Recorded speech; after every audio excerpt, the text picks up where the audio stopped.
Assalamualaikum warahmatullahi wabarakatuh. Bismillahirrahmanirrahim. Alhamdulillahirabbil alamin wassalatu wassalamu ala Rasulillah wa ala alihi wa sahbihi ajma'in. Qala rabbi shrah li sadri wa yassir li amri wahlul 'uqdatam min lisani yafqahu qawli. Amma ba'du. Alhamdulillah, syukur dan puji dipanjatkan kehadrat Allah SWT atas limpah kurnia kasih sayang Allah. Dapatlah sama-sama kita bertemu di channel YouTube saya, Ustaz Ilyas Ismail Official. Terima kasih kepada semua rakan-rakan follower, subscriber sekalian. Moga Allah Ta'ala melimpahkan rezeki yang luas dan berikan kita kemanisan iman dan sentiasa bersemangat dalam ibadat. Dan mohon maaf lah, saya mungkin agak tak konsisten masuk video sebab kesibukan, komitmen yang sedia ada. Namun doakan supaya saya dapat sentiasa dapat berkongsi ilmu dengan rakan-rakan semua senantiasa, mudah-mudahan insya-Allah. Okey, kawan-kawan sekalian, baru-baru ni kita dikejutkan dengan kes ataupun pendedahan oleh pihak SPRM, Suruhanjaya Pencegahan Rasuah Malaysia, berkenaan dengan rampasan besar-besaran terhadap individu VVIP yang sangat mengejutkan. Kalau berita di sini kita bacakan, SPRM sita RM 11.4 juta, termasuk emas, Rolex dan juga Range Rover. Dan kalau tengok perincian yang saya dapat baca di sini, memang mengejutkan sungguhlah. Ada wang tunai berjumlah 4.4 juta, ada mata wang asing bernilai 1.4 juta, kereta Range Rover SVR nilai dia 360,000, 26 unit jam tangan mewah 2.3 juta, macam-macam lagi barang kemas bernilai 294,000 dan juga banyak. Dan ini semua berkait dengan individu VVIP dalam siasatan yang membuatkan kita semua terkejut sungguhlah. Sahabat-sahabat yang dirahmati Allah sekalian, apa yang saya nak cuba kongsikan di sini adalah Allah Subhanahu Wa Taala sememangnya menjadikan dunia tempat kita berada ini sebagai ujian. Dunia darul bala wal imtihan. Dunia ini adalah negara bala dan negara ujian. Ini bermakna setiap saat dalam kehidupan kita, kita tak akan pernah sunyi dan terlepas lari daripada ujian. Setiap orang ada ujiannya. Kita bukan nak mengata pada siapa-siapa, melainkan ini sebagai satu bahan muhasabah bahawa setiap di kalangan kita tak akan terlepas. Saya ada ujian saya, kawan-kawan semua ada ujian masing-masing. Orang pangkat tinggi, orang tak ada pangkat, orang kampung, orang bandar, pemimpin, rakyat biasa, semuanya pasti akan ada bahagian ujian masing-masing lah.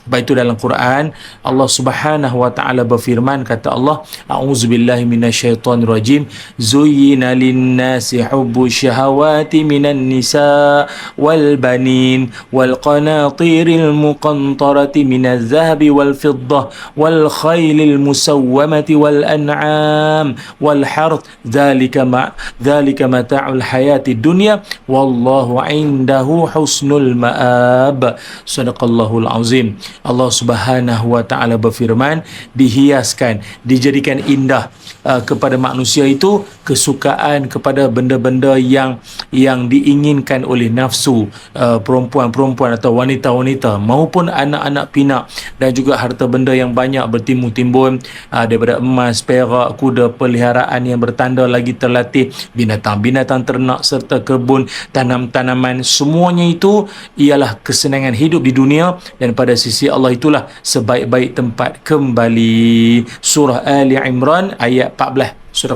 Azim. Kawan-kawan semua, ayat ini memberikan pada kita satu kesedaran bahawa kehidupan kita di dunia ini adalah satu ujian, dan manusia itu dia punya spek kejadian dia memang suka akan harta benda, disuka pada perhiasan.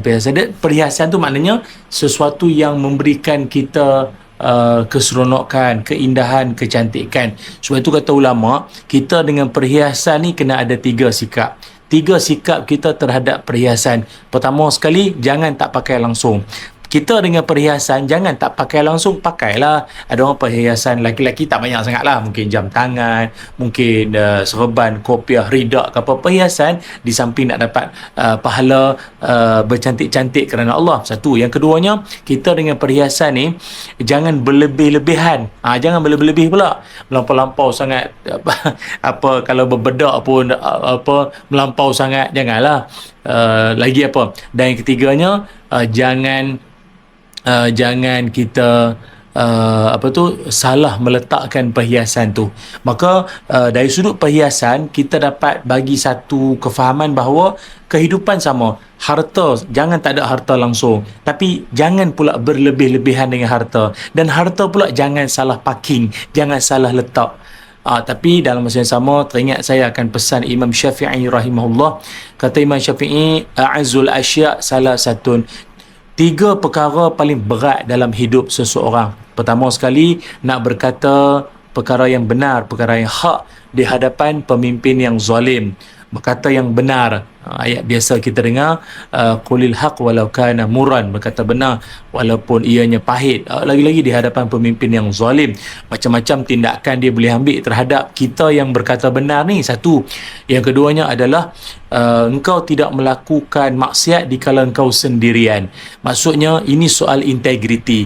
Pangkat setinggi mana pun, jawatan setinggi mana pun, calik, bintang berapa pun, ketika orang tak nampak, berhati-hatilah. Allah Maha nampak. Allah Maha tengok setiap tindak tanduk, setiap gerak-geri, setiap kelakuan kita. Dibimbangi Allah Ta'ala murka, Allah nampak apa kita buat tu. Sungguh pun orang tak nampak, hatta CCTV pun tak rakam time tu, tapi Allah nampak. Tolonglah ya Allah. Saya faham kadang ujian orang pada kedudukan yang jauh lebih tinggi, ujian dia jauh lebih dahsyat. Kata orang, pokok kalau jauh lebih tinggi, angin yang bertiup tu lebih kencang berbanding pokok yang rendah-rendah saja.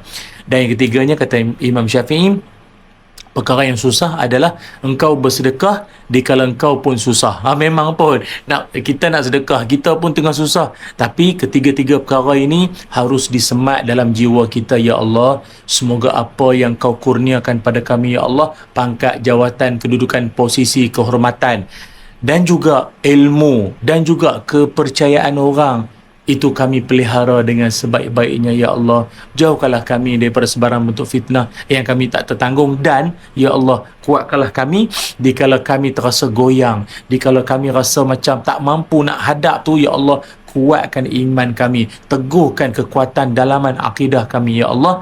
Moga-moga kita semua mendapat kebaikan dan rahmat di sisi Allah Azza wa Jalla. Dan ini satu pesan saya kepada kawan-kawan semualah. Kita sama sekali, sikap kita sebagai orang Islam, orang beriman khususnya, kalau kita dapat berita, dapat satu-satu pengkhabaran tentang laporan tentang salah laku atau apa sahajalah yang dilakukan oleh satu-satu individu ke pihak mana-mana pun, kita jangan menghina. Jangan kita hina orang tersebut. Apa ni, tak belajar, tak sekolah, ini tak cerdik, itulah terlalu ikut nafsu sangat, padan muka. Jangan.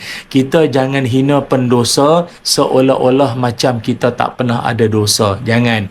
Yang kita tak suka adalah perlakuannya, tindakannya, kelakuannya itu, sikapnya itu yang kita tak suka dan kita tak nak bawa dalam kehidupan kita. Sekali lagi saya pesan, jangan hina pendosa seolah-olah kita tak pernah ada dosa. Ini kita lihat orang lain, esok lusa kita tak tahu pula bagaimana keadaan kita pula. Terima kasih kepada semua sahabat-sahabat yang sudi menonton. Jangan lupa untuk panjang-panjangkan video ini agar dapat dikongsi dengan rakan-rakan yang lain, dan Allah Ta'ala berikan kesedaran pada kita dan sentiasa berubah ke arah yang lebih baik. Assalamualaikum warahmatullahi wabarakatuh.